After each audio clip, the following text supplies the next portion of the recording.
Regression therapist Andrea Fowkes believes that if Eddie is in a state of deep relaxation, he'll be able to access the part of his brain where memories of his past lives are stored. I don't know how she relaxes them, because that bit's never shown, but they do look a bit like men who've just been tossed off in a massage parlour enjoying a little post-hug snooze. Although that's definitely not what's happened here. No. Anyway, Andrea kicks off the regression with easy scene-setting questions like this one to John Barrowman. You inside or outside? I'm inside. Well, what are you inside of? Probably a man. Okay, let's go ahead in time now to the next significant event in that lifetime. Now, as you may have noticed, Andrea's voice is just a little bit creepy. Actually, I think I've heard her somewhere before. If you hit me at 40 miles an hour, there's around an 80% chance I'll die. Typical kids today, just lying around. Oh, hang on, looks like the reincarnation process has started already. As luck would have it, the celebrities generally seem to have led eventful and colourful past lives. For instance, John Barrowman here was a clown in oldie worldy Bucharest, a role he relives with startling clarity. My father and mother are they're trapeze artists, but I'm a clown. Yeah, but it wasn't all laughs for John. I'm supposed to make people laugh, make them... I can't make them laugh! Not all the stars provide as much emotional lucidity as John. Take roly-poly funny man Eddie Large, whose stirring recollections of life as a Scottish warrior were recounted with all the illuminating detail of a smudge in a blur factory. You wearing any clothes? Yeah, old clothes. And do you have a name? I'm Jock. Wee Jockey Campbell. And who are you fighting? Probably the English. And what year is it? 18-something, might be 17-something, I don't know. We're gonna batter the English. And where are you hoping to batter them? I don't know. Who's the boss? I don't know. Incredibly, Eddie even continues remembering his past life after it's ended. Jock's dead. What happened to Jock? Got killed. Far more interesting than the supposed glimpse into the past the regression provides is the glimpse into the celebrities' unguarded psyches. For instance, in some deep mauve corner of Adele Silver's subconscious, she's not a soap diva, but a little orphan boy locked in an attic. I don't like it. Whereas David Seaman sees himself as a gallant knight of the realm. Best of all, Who Wants to Be a Millionaire cough-cheeked Charles Ingram is actually a beautiful Roman woman. And what colour's your toga? Cream colour. I have a belt. Pretty belt. Oh, don't stop, Charles. Oh. What can I say? I don't feel in touch with my feminine side at all, so... Once the regression's over, on comes historian Jules Hudson, wearing 10,000 layers of clothing to investigate whether the stream of psychobabble horseshit has any historical merit whatsoever. Of course, the poor sod has so little to go on, his job is a bit like trying to build a cathedral out of peas.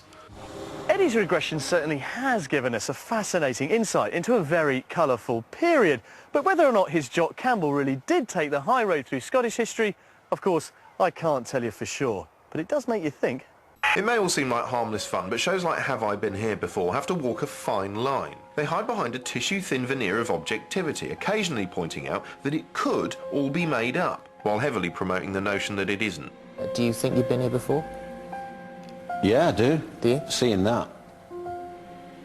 Now here's TV legend Nicholas Parsons. As someone who's been in television since the earliest days, over six decades. My goodness, am I that old? Sale of the Century was probably commercially the most successful thing I ever did, and I'm, thrilled with its success. Welcome once again to the Sale of the Century. Would you like to earn a mink coat, Elizabeth? Would you like to earn a mink coat, Elizabeth? Come on, say, would you like to earn a mink coat? Saturday night was the big night, and everybody expected a big, variety-type comedy show. The shows that have been really successful, the people in front of them have added to that success and made it work. Like Noel Edmonds on his house party show. It wouldn't have been the same without Noel. Bruce Forsyth was a wonderful presenter. Bruce has got such a style that he can make even a rather bland show like Play Your Cards Right more entertaining. Bruce has got this amazing ability to engage with an audience. Television's about personalities, and you either enjoy people because you love them, you enjoy people because you love hating them. Simon Cowell has got an abrasive personality, and he knows how to put it over.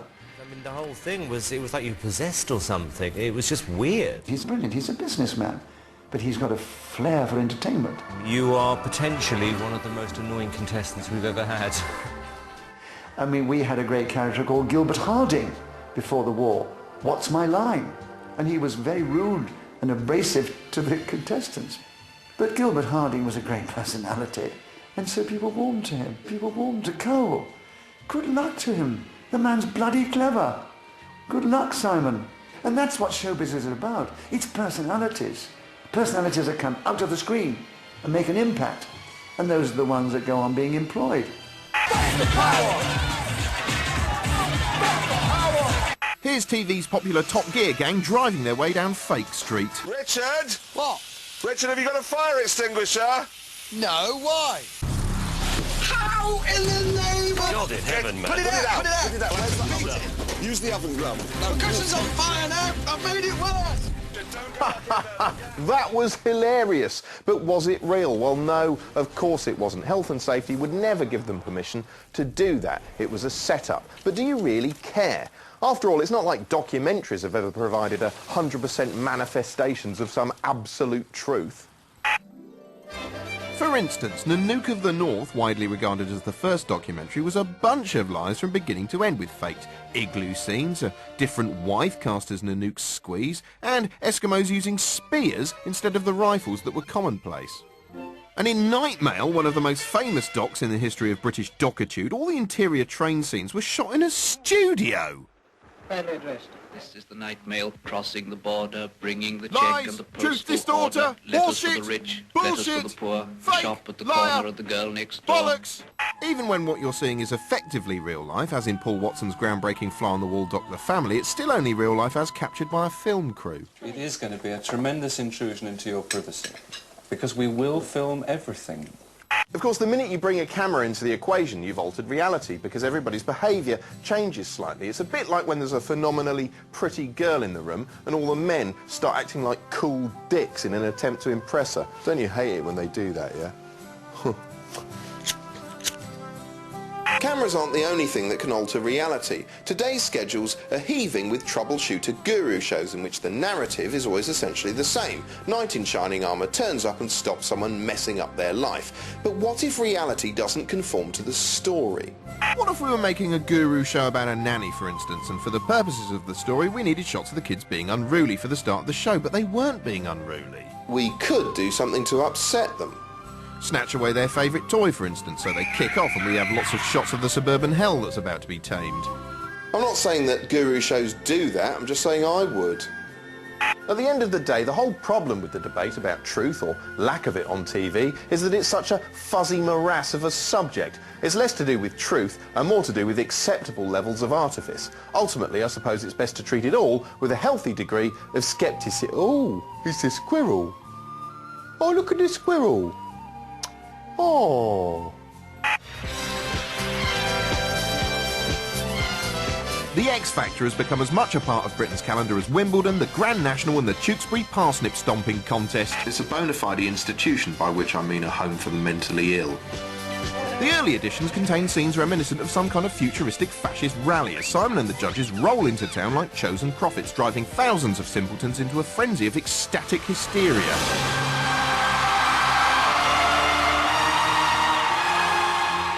It's like Nuremberg for dummies.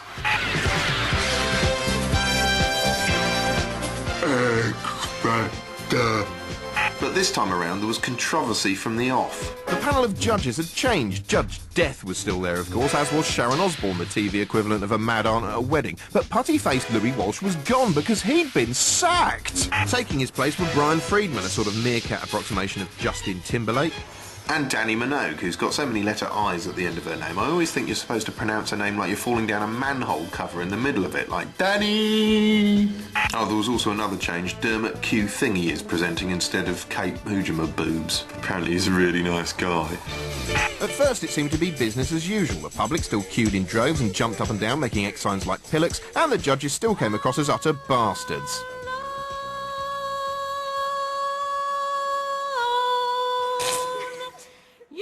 So far so but apparently all was not right. And it lies in the makeup of the new judging panel.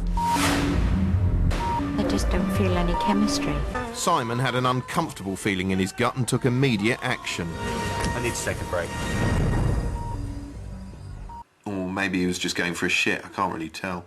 In a completely spontaneous, unplanned decision, Simon and the producers decided to bring back Louis Walsh. You're going to bring back Louis Walsh? See?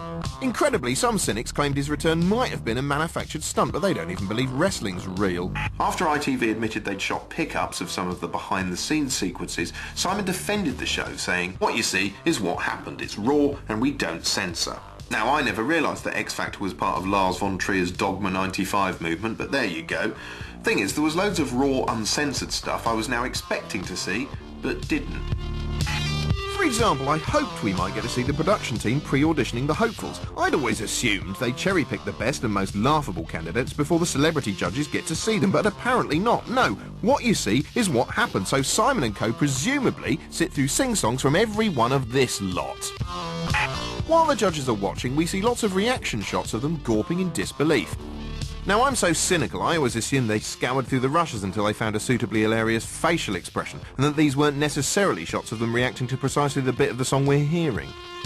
But no, because what you see is what happened, which is weird because the other week what I saw was this. Dan. Yeah. 4 yeses, you're through. Nothing unusual there, just Danny Minogue impersonating a squeaky gate, but then a minute later... I want to say yes. So presumably what you see is what happened, it's just that sometimes it happened twice. Another key element of the X Factor is the heart-tugging human interest stories. Emily is not only lucky to be auditioning, she's lucky to be alive. But you largely only ever seem to hear them from singers who turn out to be good. Well, what about the ones who get the piss taken out of them? We rarely get to hear about the tragic side of their lives, presumably because it might make comments like this sound a bit less funny. It was horrendous. It was just weird. Yeah, and your mum's dead. There are so many tragic tales in the show, I'm surprised they don't go the whole hog and ditch the singing and turn it into Britain's biggest sob story. Actually, that reminds me of a really tragic sob story I saw the other day. If you hit me at 40 miles an hour, there's around an 80% chance I'll die. Well, I've seen this advert so often now I'm completely desensitised I can just eat my way through it. What's odd about the X Factor is that despite being precisely the same every year, it grows in popularity with each series. It's as predictable as a metronome, each time the same deluded no-hopers, the same god-awful churning, warbling shit, which is apparently good. This love has taken its toll on me. She said goodbye too many times before. He's really good. You're so cute, yes. I'm going to say yes. The same catty put-downs. The wigs, the... They're not wigs! Whatever. Every time it's simply more of the same, and that probably is the reason for its success. Because in a troubled world with an uncertain future, it's comforting to know that there's a place where, for at least an hour, you know exactly what you're going to get. Sometimes more than once. Isn't that right, Danny? Yeah. Well, that's about all we've got time for. Be sure to tune in next time when we'll be looking at... Oh, no, sorry. Sorry, I forgot. We're not allowed to end our own show like this anymore. Since these came in, the BBC's new end credit guidelines. Actually, that is one of the things we're going to be looking at next week, why marketing piss like this is steadily infecting everything on television. And now, since I'm not allowed to talk during my own end credits anymore, just in case they feel like crushing the picture up or jabbering all over it, you're just going to have to stare at me saluting the New World Order for 30 seconds.